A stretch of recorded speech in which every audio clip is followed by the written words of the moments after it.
Monday, everyone. I hope you had a lovely weekend. I sure did. Can't say the same thing about Cat Tim's hair extensions.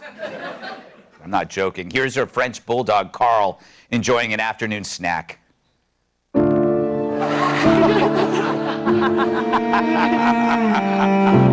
that real? Yeah. Yes.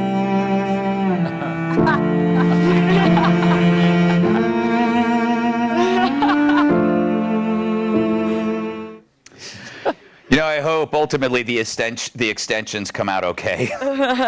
Either way, I think Kat's going to be a brunette for a week. It's disgusting. Which reminds me, do you know what it's time for? Send the writers home. This next story writes itself. Seriously, you're all fired. Pack your things and get the hell out.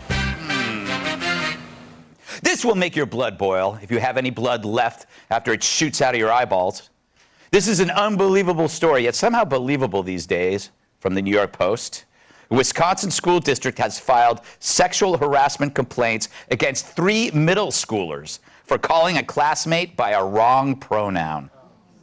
I know. How are these kids supposed to even know what a pronoun is when they're too busy being taught about how racist they are? Priorities, people. But this isn't some loony left-wing city on either left coast. This is a school district in Kyle, Wisconsin, a city of just 3,600 people. Talk about small. Larry Kudlow can fit that many people in his steam room. And he's tried. Have you got a court date for that yet, Larry? Anyway, but apparently school administrators charged 3 8th graders from the Kiel middle school with sexual harassment after an incident in April where these kids refused to use they to refer to a classmate who'd switched pronouns a month before the so-called incident. I'll say it before and I'll say it again. The only time you should refer to one person as they is if they are over 400 pounds. As in they love pancakes or they are blocking the fire exit. One of the accused kids' moms, or birthing person to Democrats, gives us the scoop.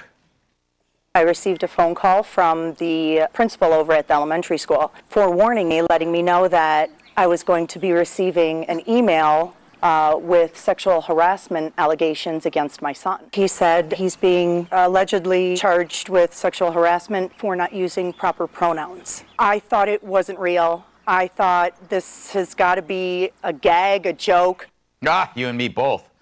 But her son, Braden, was indeed charged. And with what? Having a low tolerance for BS? But this feels, to me, made up because it's so on the nose in terms of fulfilling our own criticisms of wokeness. It's like the government sending out free crack pipes after I already paid full price. But it's real, I guess. That's the world we live in, where the parodies we created months ago are now suddenly real. In other words, the far left is so insane, they're now predictable. Remember, it was 5 years ago that Jordan Peterson, an obscure Canadian professor, was threatened with punishment at his college for not adhering to new pronoun guidelines. He refused to comply, and when people heard his story, he became a hero, which is easy to be in Canada, where your only options for hero are Peterson and a freak in blackface. And he predicted that rejecting compulsory pronouns would end up becoming a crime. People laughed at him, mainly because he was right. Meanwhile, here's a guy from Wisconsin Institute for Law and Liberty who's defending the accused students, claiming that misuse of pronouns is not covered by Title IX. Title IX sexual harassment typically covers things like rape, dating violence, quid pro quo sexual favors, right? Really egregious stuff. There's nothing even remotely close to that alleged in this case. The charge against students for sexual harassment is an extreme abuse of the Title IX process. It's totally inappropriate and is totally being mishandled by the school district. Totally. Very informative tape there. We're almost like a news program. Almost. Now, the district sees the refusal of a student to use pronouns as a form of bullying, and the district prohibits all forms of bullying and harassment. So all forms of bullying? Isn't forcing students to say what they don't believe a form of bullying? Let me save you from some unnecessary internal mental debate and tell you the answer is yes.